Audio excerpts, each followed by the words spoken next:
Hello, everybody. Come on, we can do better than that. It is 2:15 on the last full day of Ignite, so I know that if anybody's in this room, it meant that they really wanted to be here. So let me try again. Hello, everybody. All right. Welcome to Breakout 147, What is New in Azure Local. My name is Dean Paron. I lead product management for the Edge infrastructure products. That includes Azure Local. I'm going to be joined on stage today by some of my colleagues. Meena Gowdar, who runs product management for Azure Local. Kim Lamb is going to come up and do some demos for us. And then Mohamed Khalid is going to come up and talk about his experiences with GSK. We got a lot of content. I know everybody waited in line to get here. I'm excited to see a really full room. And so I'm just going to get into it. I have the privilege of coming up today and just kind of talking about some big picture strategy, customer, and where Microsoft's going from a big picture perspective with the adaptive cloud. So I'm going to talk about that just a little bit to kind of set the frame.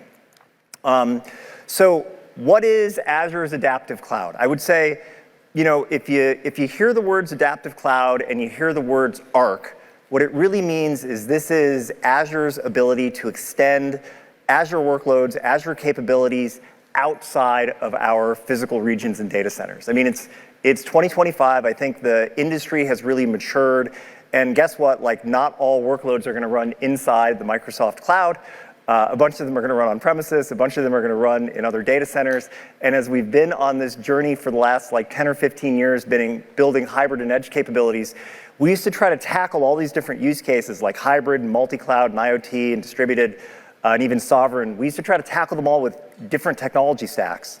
And what we really did over the last like 5 or 6 years is align on one common technology stack for Azure products and services to come outside, to extend outside of the Azure regions and run in these other environments. And that's what Azure Arc is. So if you hear Azure Arc, that's the broad technology family that lets those Azure products and services come outside of the data centers, outside of the Azure regions, and run in other environments where they need to. And let me just do a quick overview of what are the big pillars of Azure Arc. There's really 4 of them.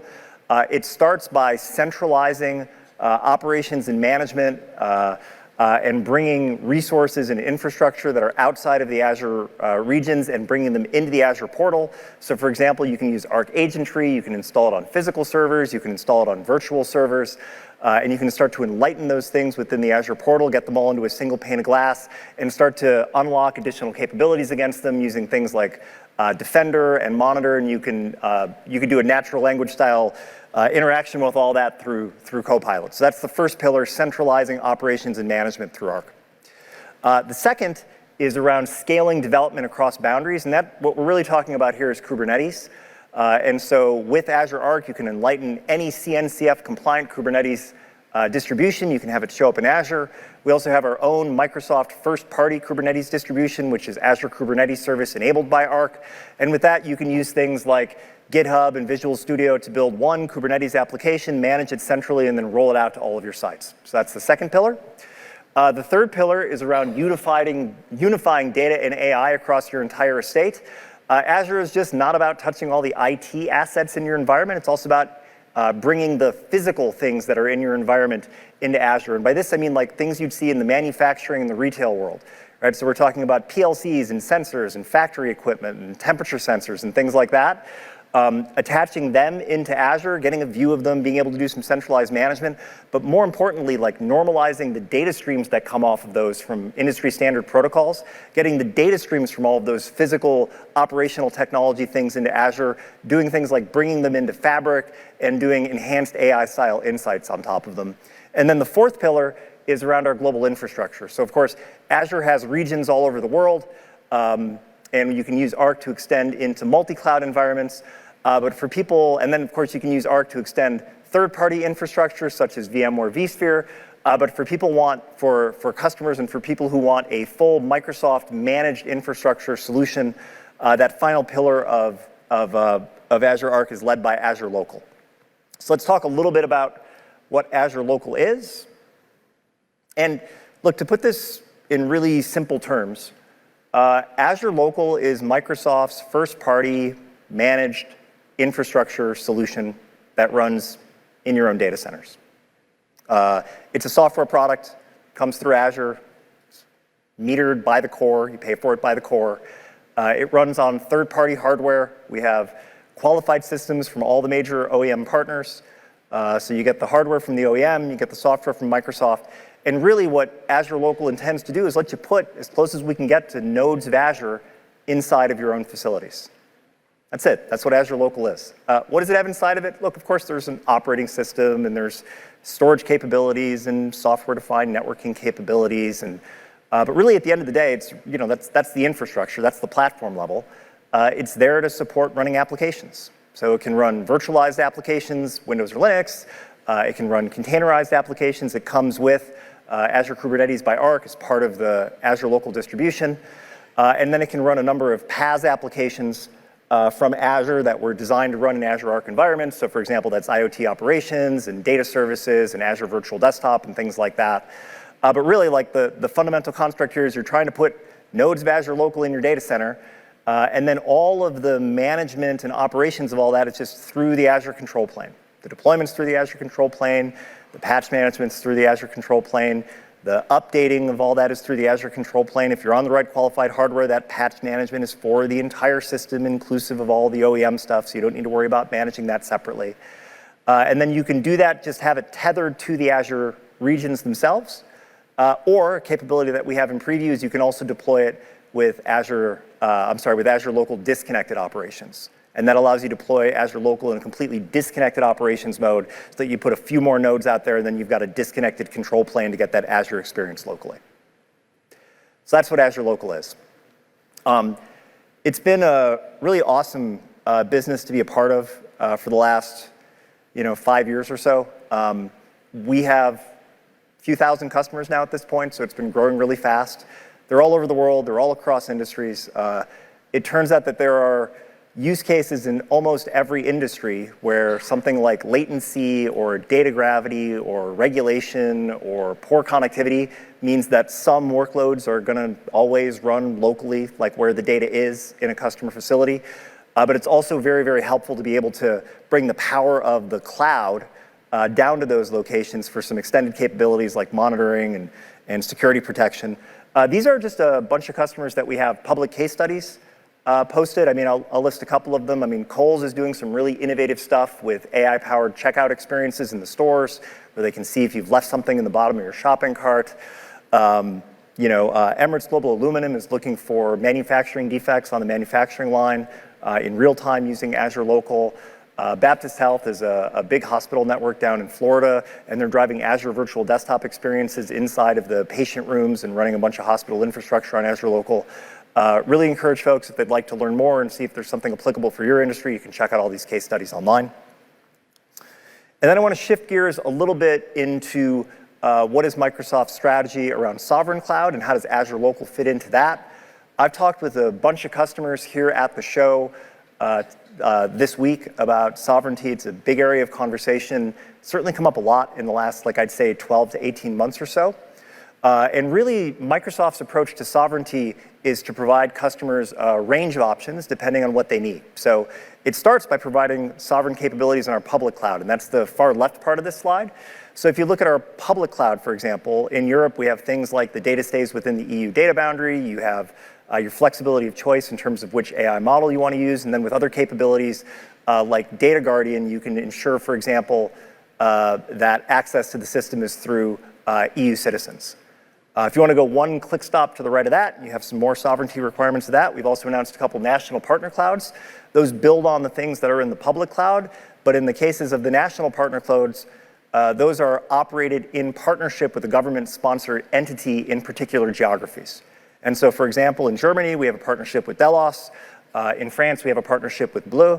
And so in those cases, not only is it EU citizenry, but the operation of those systems is more highly regulated and by nationally partnered, sponsored entities in those particular geographies. And then, of course, one more click stop to the right of that. If your requirements dictate, we also have our sovereign private cloud. Now, I'll give folks a hint. If you look on the Microsoft price list, there is no sovereign private cloud thing that you could buy on the Microsoft price list. That's powered by Azure Local. So Azure Local, these are all just Azure products in terms of how we think about them. So it's Azure Local that powers the Microsoft the sovereign private cloud part of this particular slide. And of course, if you think about what we just talked about with Azure Local, of course, you can deploy it wherever you want. That means the data stays resident where you are. I wouldn't say that there's a fully, as I talk to folks, I don't know that there's a fully agreed upon definition of what exactly sovereignty means to everybody. So what we have is a range of capabilities and kind of a dial that you can think about in terms of what you turn based on whatever sovereignty you need. So for sure, you get things like the data stays locally and resident within your particular environment. If you're doing AI scenarios, for example, you can do the inferencing or the training right there locally on the system itself, where the data lives. If you need to do collaboration, one of the things that Meena is going to talk about is that we announced M365 Local, which runs on Azure Local, which brings Microsoft's modern work, collaboration, and communication stack to let it run on top of Azure Local. We got a bunch of other new capabilities that we're announcing here at the show, which is the ability to connect with local SAN storage that you might have in your data center, or the ability to do larger cluster and rack sizes for the deployments. And then, of course, the thing I mentioned, if you require like full operational control, you can deploy it with disconnected operations. Okay, so that's my intro section. I'm going to show you a quick video about Microsoft Private Sovereign Cloud powered by Azure Local, and then I'm going to hand things off to Meena.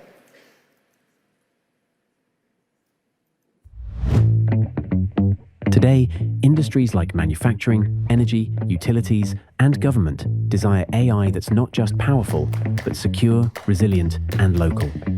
These sectors face strict regulations and often have use cases that can't rely on the public cloud.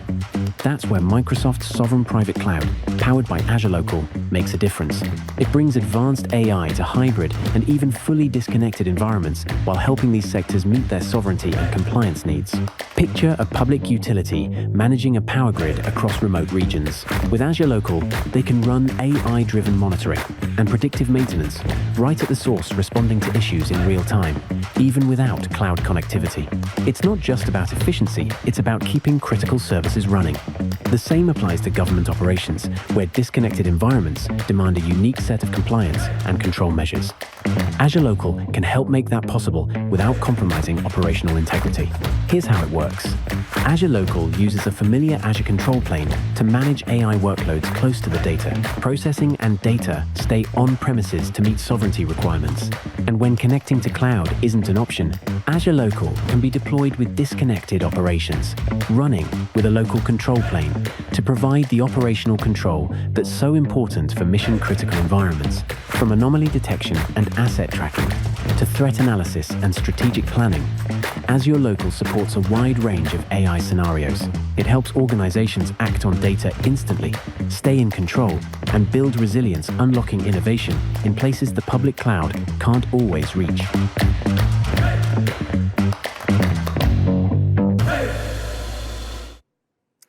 All right. Thank you, Dean, for a good intro. Thank you. Dean really set up the stage in terms of how we are thinking about sovereign private cloud and how Azure Local comes into that narrative. I'm here to share a lot of the work that my colleagues have been working in the past few months to empower you as part of that sovereign private cloud narrative. So we'll jump right in. So we'll just go through all the innovations that are happening. But before I jump into just talking about the features that we've launched, I want to take a moment about how we think about the path to sovereign cloud. So this map illustrates the global footprint of Azure regions where Azure Local is supported. And that, by that mean the control plane is running in Azure, and you get the goodness of Azure from that control plane with the infrastructure running in your prem, with the data remaining on-prem. So these are flexibilities for you to kind of bring more Arc services to your infrastructure that is residing on-prem, having that same Azure consistency and capabilities. Today in the world, we have about 9 regions where Azure Local is available as a control plane, but you have the flexibility to deploy the infrastructure anywhere in the world and choose one of these control planes to manage your infrastructure and get that Azure consistency. So there's a really good option here. But we also recognize that the definition of your jurisdiction might be different. The control plane in the public region may not be within your jurisdiction. You may not be able to operate in a connected ecosystem, and you would want to operate disconnected or until the region in your country supports Azure Local. So that's where Azure Local comes in two different modes. One is the connected, fully integrated mode, where even if you have intermittent connectivity, say you have a deployment on a ship, it flips between a satellite connection and fiber cable, that's fine. Connected model works really well. But if you're working on some highly confidential projects, classified workloads that needs to remain on-prem, cannot touch the outside world, then you can choose to operate Azure Local fully disconnected. And when I say fully disconnected, it is born disconnected and forever disconnected. You never have to connect to a public region or to the outside world for license renewals or for patching and update. All that will be done through a hand carry mode where you download the bits from an Azure region, you go renew a license from an Azure region, take the manifest and the bits to your data center, and then you can sideload it and update it from the local control plane. In the disconnected mode, the control plane runs, it's again, the idea behind the disconnected model of the Azure Local is we're trying to bring an Azure consistent experience in a smaller control plane model. You will still get the same Azure portal. You'll have the same Azure APIs and ARM templates. A couple of days back, we even got a chance to show a demo of that. So it's the same experience, but we're bringing only a limited set of Azure services that are essential to operate the infrastructure and manage the infrastructure while operating completely disconnected. So you have to be very thoughtful about choosing a connected model where you get more greatness and goodness of Azure versus a disconnected model where you're operating in a somewhat of a constrained ecosystem while still maintaining that same Azure consistency. Azure Local Disconnected is currently in preview and will be going into GA early next year. Okay, so we talked about the optionality of operating Azure Local both connected and disconnected. And Dean also shared a little bit about bringing a lot of Aux services to power the infrastructure management and also run a lot of workloads. So now, what is powering all this underneath the infrastructure? We have a pretty broad range of hardware choices that we work with hardware OEMs around the world to bring you a pretty broad selection of capabilities depending on your workload needs. These can run for anywhere from single node configurations to multiple nodes in a cluster formation built in for resiliency. And majority of our customers run them in hyper-converged form because those are the workload needs. And this is where we see majority of our customers. But with the need for sovereign growing, we see a demand in running larger workloads. And so for that, we are introducing a multi-rack scale deployment for Azure Local, which is starting in preview this week. So let's look into the multi-rack scale deployment for Azure Local. What is it? So the rack scale deployment, multi-rack scale, can scale up to hundreds of nodes in a single cluster. You can run mission-critical workloads, AI-intensive workloads, all within that single instance, and you can deploy multiple instances, both available in connected and then disconnected, which will be available later. These deployments come as an integrated racks of compute, storage, and networking. They are delivered in a predefined configurations so that we know the performance of such a large-scale deployment is predictable and is built in for fault tolerance. And we work with our customers to choose the right hardware configurations for them. You'll see that there is a dedicated aggregation layer that has the networking device as well as the SAN storage in it. Then you can incrementally add compute servers based on how big your workload needs to be. And the best thing of all this is everything is managed from Azure. The same Azure consistencies, the same Azure portal, same APIs, what that you're familiar with, you'll be able to manage even this massive scale deployment. Next, we've also heard a lot of feedback from customers wanting support for external SAN. As I mentioned earlier, majority of our customers use hyperconverged infrastructure solution. We see quite a bit of deployments on that scale. But as we've seen in the recent past, a lot of customers wanting to migrate and modernize, they have invested in storage because of their existing deployment, and they want to be able to bring forward that storage solution. They want to be able to bring forward that data to be able to innovate with AI. And so we've been getting this feedback from customers a lot. So today, I'm excited to announce the public preview of external SAN support for Azure Local. And we have been working with several industry leaders in the storage space: Pure, NetApp, Dell, Lenovo, HP, and Hitachi. A very excited group of collection for storage that we have been able to bring forward.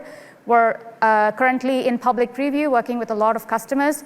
We are starting with the support for Fiber Channel to be able to coexist side by side with Storage Spaces Direct. First, that will be the connector channel that we will go into the market. And we understand there are demands for other protocol types as well, and you'll see that there will be an ongoing evolution in our roadmap to support additional protocols. Okay. As part of our sovereign private cloud earlier in the year, we also announced bringing M365 Local on Azure Local. This is the ability to bring the Microsoft's familiar productivity workloads, Exchange Server, SharePoint Server, and Skype for Business to run on Azure Local. You know, the innovation here is, again, the simplicity in managing the infrastructure through that lens of common Azure experience. So we built in the integrated deployment for running these productivity server workloads that many customers are familiar with, and today they use this on-prem. And so now we're bringing that with that Azure deployment. And we work with a lot of OEMs where we test and validate the solution so that when you deploy in your data center, the performance is predictable.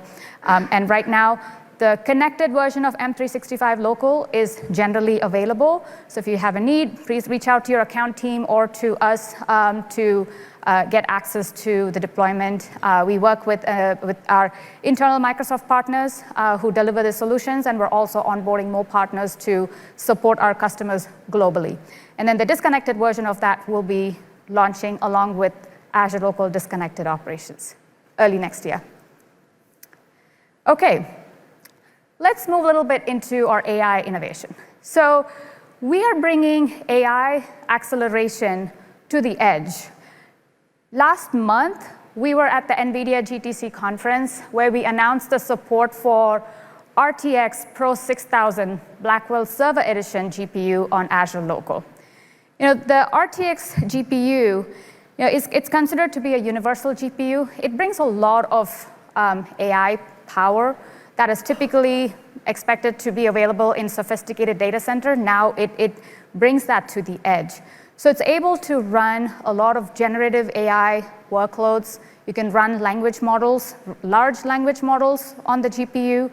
You can run multimodal AI tasks. You can run video search and summarization that we demoed earlier. It was in the booth as well. So really, like the possibilities are, pretty broad in terms of the RTX unpacking for us.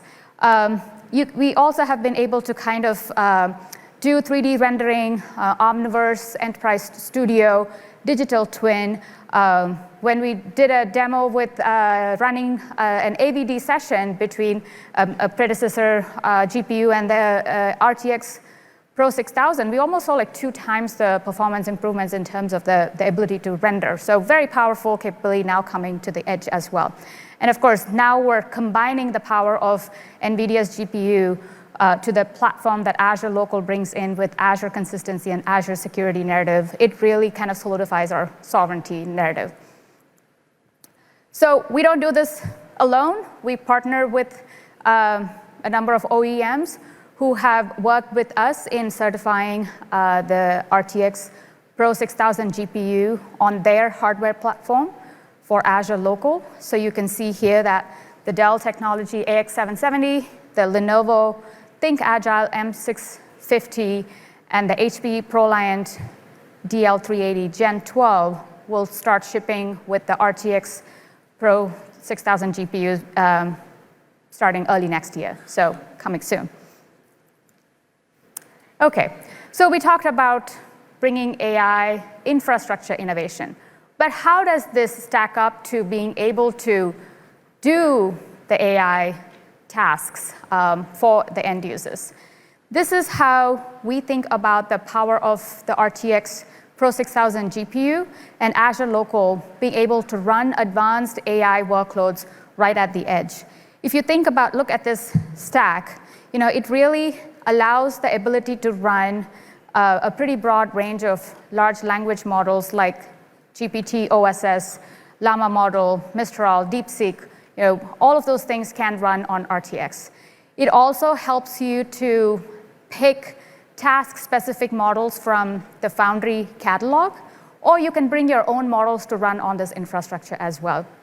We also have capabilities where you can run EdgeRag, you can run Azure Video Indexer. So the possibilities really expand in terms of how you want to leverage the infrastructure capability with AI and then being able to bring the right tasks. So with that, I want to pause for a demo. Let me invite Kim Lam to show us a demo of RTX Pro 6000 running the GPT-OSS 120 billion parameter model on Azure Local. Right. All right, let's see how 𝗲𝗲 uses Azure Local to analyze data from their IoT devices on their factory floor. In this scenario, a warning light was activated on the 𝗲𝗲 factory floor, and the 𝗲𝗲 factory supervisor, Karen, wanted to investigate. Let's check out that Azure Local setup. In the Azure portal, we can see 𝗲𝗲's two-node solution with NVIDIA GPUs.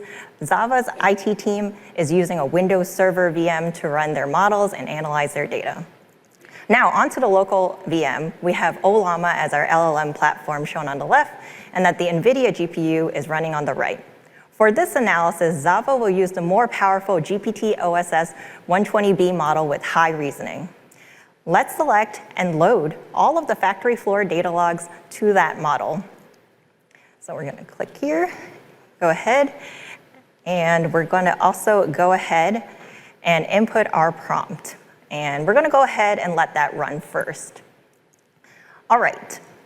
So the prompt first provides context that the files are telemetry data from the factory floor tools, and that there's a warning light that was observed. With that, go analyze the data and provide a summary of what happened.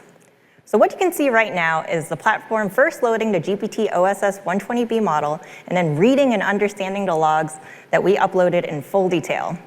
That way, it can make sense of the events in the logs and contextualize why the warning light came on.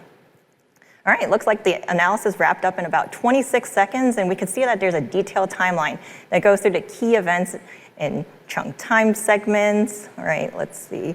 And then we also will see what else it outputted. All right, what the warning light actually means. Why does the machine keep aborting? And some of those recommended actions, next steps, which is really cool. I was actually going to ask about that in a follow-up, but now I don't need to. And to just wrap this little segment, we got a little bulleted summary that we can take back to Karen and the team on the floor to replace that warn tool that was causing that warning light. We're going to switch gears a little bit and how this setup can also improve 𝗲𝗲's software development. So 𝗲𝗲 engineers have customized and calibrated the GPT-OSS model to better suit their code, which we'll select for this scenario, and then we'll go ahead and run with high reasoning. This repository is stored locally, which we can see here in VS Code, and they're going to use this Klein VS Code extension, which is with their tuned GPT-OSS 120B model for their work. All right, so using 𝗲𝗲's locally stored repository and model, let's see how well it can analyze the software architecture. We're asking the model to analyze this repository and to create an architecture markdown file with a comprehensive overview that contains multiple diagrams to show architecture, sequence, data dependencies, and deployment for the product. This model will parse through near 6,000 lines of code with about a dozen microservices and almost 200 files to create this overview. So here you can see that we've actually sped this up a little bit, though this whole process takes only about 2.5 minutes to run from start to a completed overview document. And it's almost there. And awesome. All right, now that the file is ready, we can take a look and see what I was able to create. All right.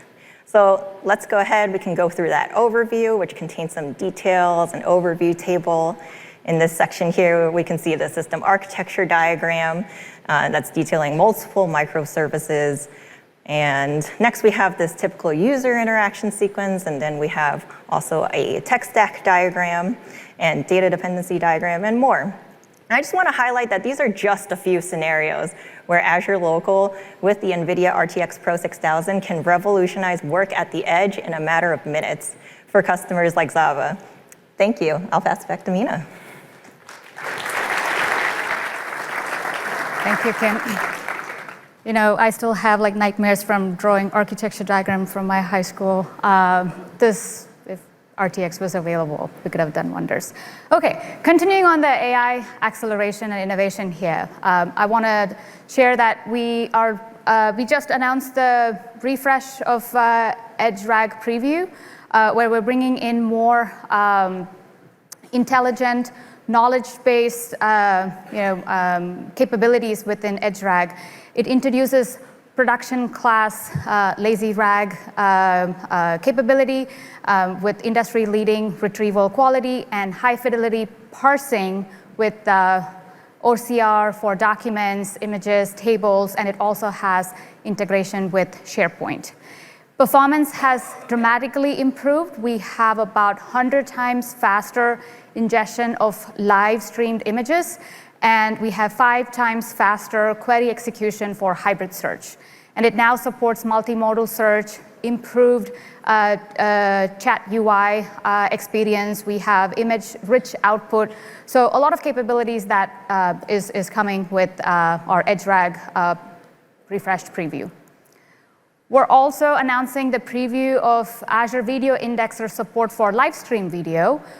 This is another capability where we allow customers to be able to create custom AI models for object detection using just simple language models. So with AI video assistant chat, you can ask questions in natural language models and be able to get instant responses for all these videos.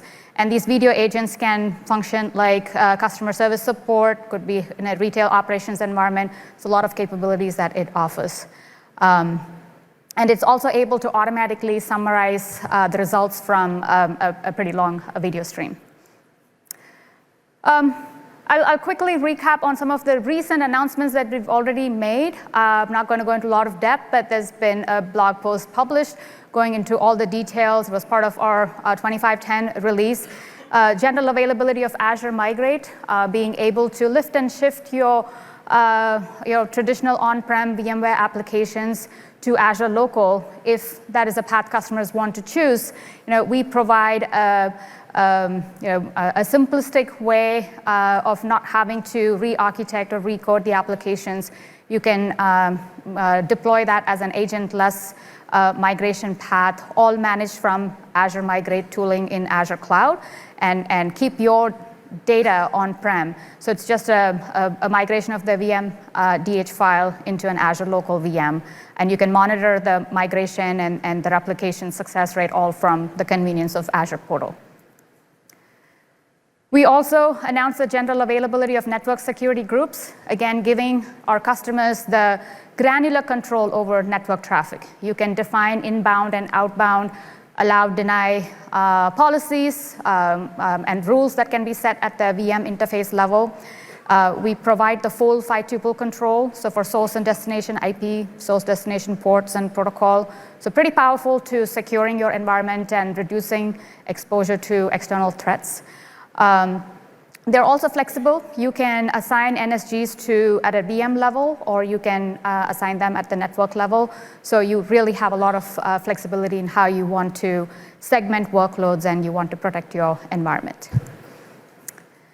Then just kind of looking again more into the security front, we are moving towards a local identity-based solution without the dependency for Active Directory. So what this means is we are using Azure Key Vault as the store to protect your keys and passwords and certificates, and they're all automatically backed up in the cloud. It really is a more secure way for customers to protect all their identity assets without having to have an Active Directory and domain joined hosts in the environment. This has been a big shift from how historically the on-prem ecosystem has worked. So we are working with a lot of services and tools provider who predominantly worked with Active Directory now to move away to a local identity without Active Directory. So this is in preview. Please give it a try and give us feedback. We are looking to push it to general availability pretty soon. Okay, and then looking into our resiliency story. We have just announced the public preview of RAC-aware cluster. RAC-aware cluster is the ability to improve fault tolerance and workload resilience by enabling high availability for the Azure Local. What this means is you're setting up the Azure Local as a single cluster, but physically separated into 2 racks in 2 separate computer rooms that have completely redundant power networking configurations for them. You can define availability groups between these 2 physical clusters, and you can even pin your workloads where you want them to land, depending on your compliance regulations. This is all built on the foundation of Storage Spaces Direct that has data replication. So even if one rack goes down, you still are able to recover the application on the other rack because of that resiliency availability through RAC-aware cluster. And a lot of our customers use that. Hopefully, you'll get to hear a little bit more about that today. I'm not going to share more. With that, I want to just quickly acknowledge some of the new things that we are working on, and we'll be sharing more about this in the coming months. So in the spirit of giving more tools and capabilities for our customers to achieve the state of sovereignty, we're working on providing more enhanced controls, change controls for customers to have not only visibility to what changes are happening to their on-prem environment that is running Azure Local, but also the ability to approve them and approve them when you want those changes to happen so that you have full operational control to meet your regulatory needs. Then we understand that these workloads are mission-critical workloads and need to have a pretty high resiliency posture. So we're investing in bringing site-to-site data recovery for better resiliency.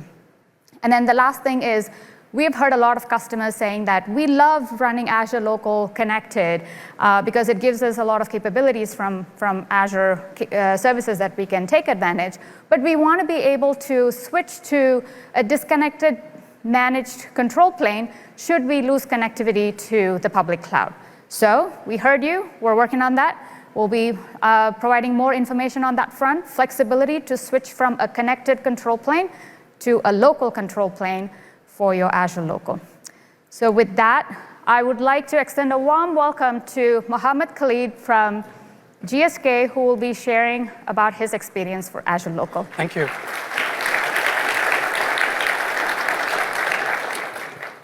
Hey folks, a little bit about me. My name is Mohamed Khalid. I work for a biopharma company called 𝗦𝗲𝗀𝗀𝗃. I'm here to talk to you about why we've invested in Azure Local as part of Edge transformation to power our manufacturing sites and R&D labs. A little bit about GSK. As I said, our purpose for GSK is we want to unite science, technology, and talent to get ahead of disease together, right? Our expertise is in developing medicines, specialty medicines and vaccines. We are spread globally across the world. We are 70,000 people working for 𝗦𝗲𝗀𝗃, right? Some of our vaccines are like Shingrix. We have 𝗦𝗬𝗏 for respiratory systems. We have Nucula, which just came out. So these are all some of the medicines and vaccines that we manufacture, but we have a vast portfolio of vaccines, specialty and general medicine. That's about 𝗦𝗲𝗀𝗃, yeah? So let's talk about why we, GSK, invested in Azure Local. We have been running Azure Local for the last 1 year. A lot of testing has been done. But before I move there, let me set some context, right? We've been on the cloud journey for about 4 + 5 years. And one of the key elements, key principles from our cloud journey was we needed to automate everything, right? And we are also a highly regulatory company, right? For us, security, compliance, we call it GxP compliance. We have to be highly compliant. So anytime we did our automation within our cloud, within Azure Cloud, we made sure that we had security in mind, compliance in mind, resilience in mind, and absolutely cost very well in mind. And we drove automation to the core, right, within the cloud provider. Another thing that helped us is it standardized us from our tools and technology perspective. Basically, we knew exactly what tools and technology to use. And third part, it has provided us a platform where we can innovate and move things faster. I could turn on data services. I could turn on AI services very fast so that I could satisfy my business. Our business is the manufacturing and research and development labs, right, where we discover medicines and vaccines, right? So our edge presence. So today, I'm going to be talking about our edge. So these are edge. When I talk about edge, I'm talking about on-premise, where we have been deploying Azure Local. Those are our manufacturing sites and R&D labs, which are spread globally across the world, right? So just to look at what applications run, for example, in R&D labs, we have a lot of instruments that are used by our scientists to discover medicines, right? So there's a lot of chemical testing, biological testing that gets done there. So there are applications that need to control those instruments. There's a large data sets of data that gets generated, has to be stored locally, and actually has to be processed. So we have a lot of large imaging data, like something in terabytes, which needs to be processed locally. So we use a lot of high-performance compute down on the R&D lab. So these applications have to be local because of low latency and high storage context, and have to be processed. So the raw data has to be processed. And once the data gets processed locally by the scientists, then it can absolutely transparently move to the cloud for secondary processing and for further analysis and archival. Similarly, within the manufacturing lines, for us, there's a lot of machinery, instruments, IoT, sensors, which are used to manufacture our medicines and vaccines, right?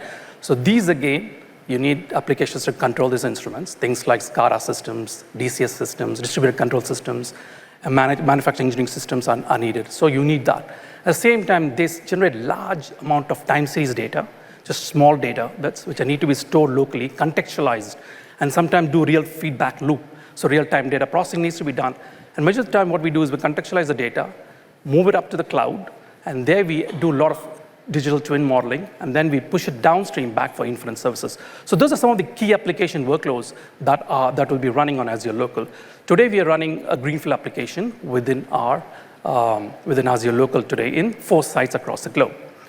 So key elements, low latency requirements, high storage, high performance compute are some of the key elements. And the other part for us is where we have no cloud providers, where we have specific regulatory and security which compliance yet, we absolutely are planning to deploy Azure Local there.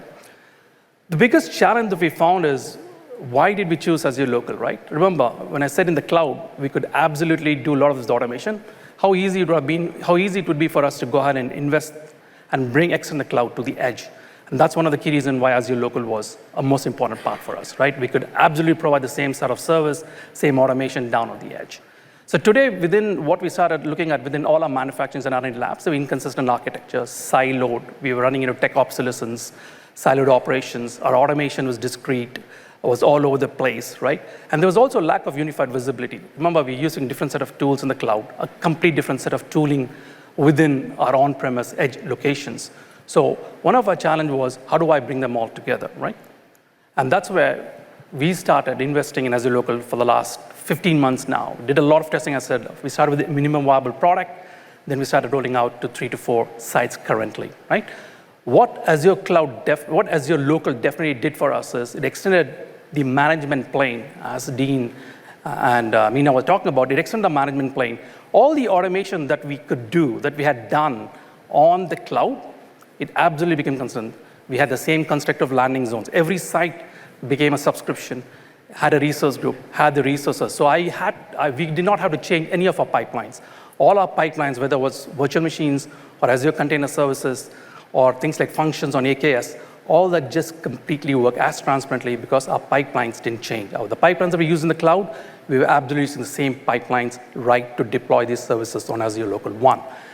Think about all the Azure security policies. Remember, we are highly compliant, highly secure. company. So we have 300 plus security policies that we deployed in Azure Local. We could absolutely push that downstream down to Azure Local. That was another thing. We invest in things like Azure Defender. We invest things in Wiz for cloud security, posture management, cloud NAP. I didn't have to change any tooling. I could exactly use the same set of tooling that I use in the cloud down within the Azure Local, within the manufacturing sets and R&D labs. So deliver a single management plane. Another big thing for us is think from a user experience for our research scientists, for our app developers, right? Whether they deploy it on Azure or whether they deploy it on the edge, the experience was completely consistent. Nothing much changed. Same ability. I can go and get the same service if I want an VM IKS. For the user experience, it became a consistent. So it became almost a self-service. Today, we deploy everything as self-service model within our cloud. It was the same self-service model for our user to do it on the Azure Local. So that's one of the key things. Another most important thing for us is data. As I said, we consume a lot of data locally on the Azure Edge, and we want a transparent movement of that data down upstream. So one of the examples for us, we call it the term smart manufacturing, where we take a lot of data from all our manufacturing plants, and we move the data up to the cloud.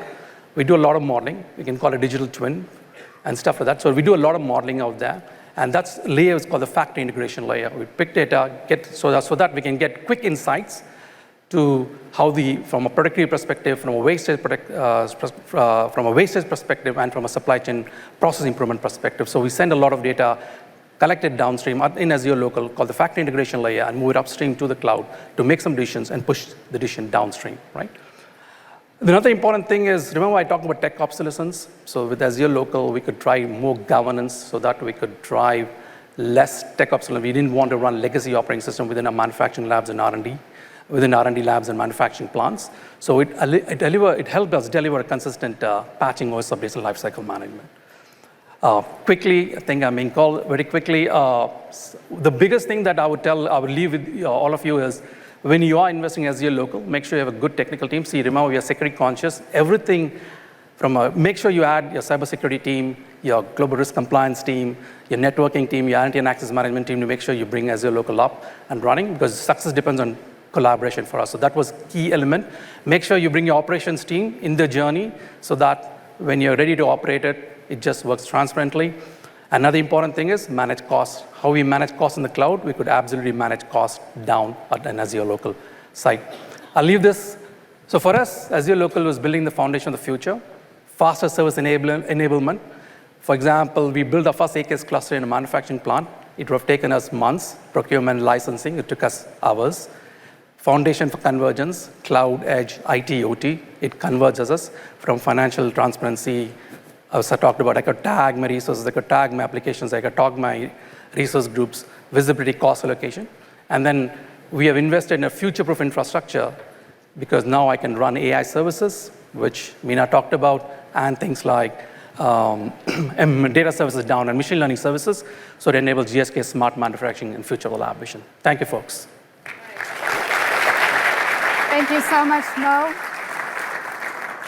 I know we were hoping to have a little bit time for Q&A, but we're already 3 minutes over, and I got the signal from there. So we're not going to do a live Q&A, but my team and I are going to hang out here on the side, so please come on over and ask any questions you might have. Thank you so much for coming out today. Really enjoyed presenting our innovation with you all.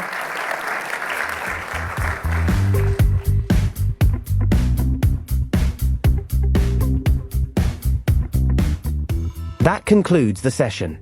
Thank you for joining us, and enjoy the rest of Microsoft Ignite.